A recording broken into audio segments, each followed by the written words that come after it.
அஸ்ஸலாமு அலைக்கும் வரஹ்மத்துல்லாஹி வ பரகாத்து. வெல்கம் டு தீனல் கோஸ்ட்.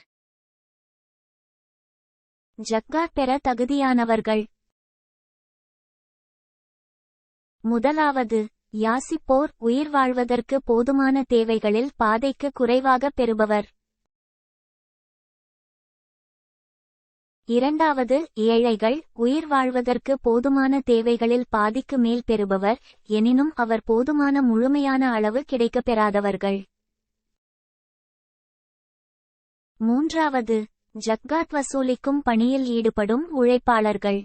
ஜக்காத் தொகையை செல்வந்தர்களிடமிருந்து சேகரிப்பதற்காக ஆட்சியர்களால் நியமிக்கப்படுபவர்கள். அவர்கள் செல்வந்தர்களிலிருந்து அவர்கள் அந்தஸ்திற்கேற்ப அவர்களது வேலைக்கு உரிய கூலியை கொடுக்க வேண்டும்.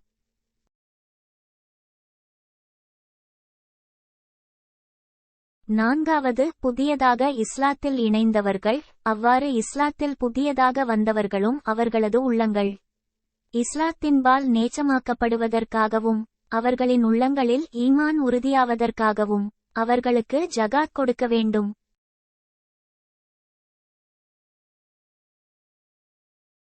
ஐந்தாவது, அடிமைகளாக சிறைப்பட்டவர்கள். அடிமைகளை உரிமையை விடுவதற்காகவும் எதிரிகளால் கைது செய்யப்பட்டவர்களை விடுவதற்காகவும் ஜகாத் கொடுக்க வேண்டும்.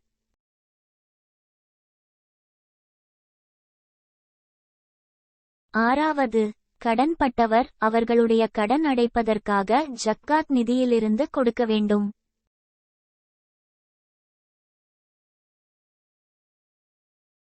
ஏழாவது, அல்லாவின் பாதையில் போர் புரிவோருக்கு. அல்லாவின் பாதையில் போர் புரியும் வீரர்கள். அல்லாவின் பாதை என்பது வெறித்தனமாக அல்லது இன வெறுப்பதுடன் இல்லாமல் இறைமார்க்கத்தை மேலோங்க செய்வதற்காக போர் செய்வதை குறிக்கும். இந்த நோக்கத்துடன் போர் புரிய வீரர்களுக்கு ஜகாத்தில் இருந்து போதிய அளவு பணம் வழங்கிட வேண்டும்.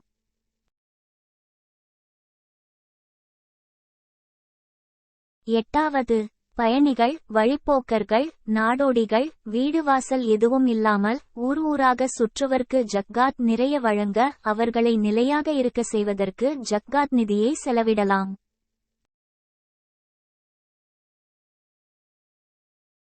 அஸ்ஸலாமு அலைக்கும் வரஹ்மத்துல்லாஹி வ பரகாத்து.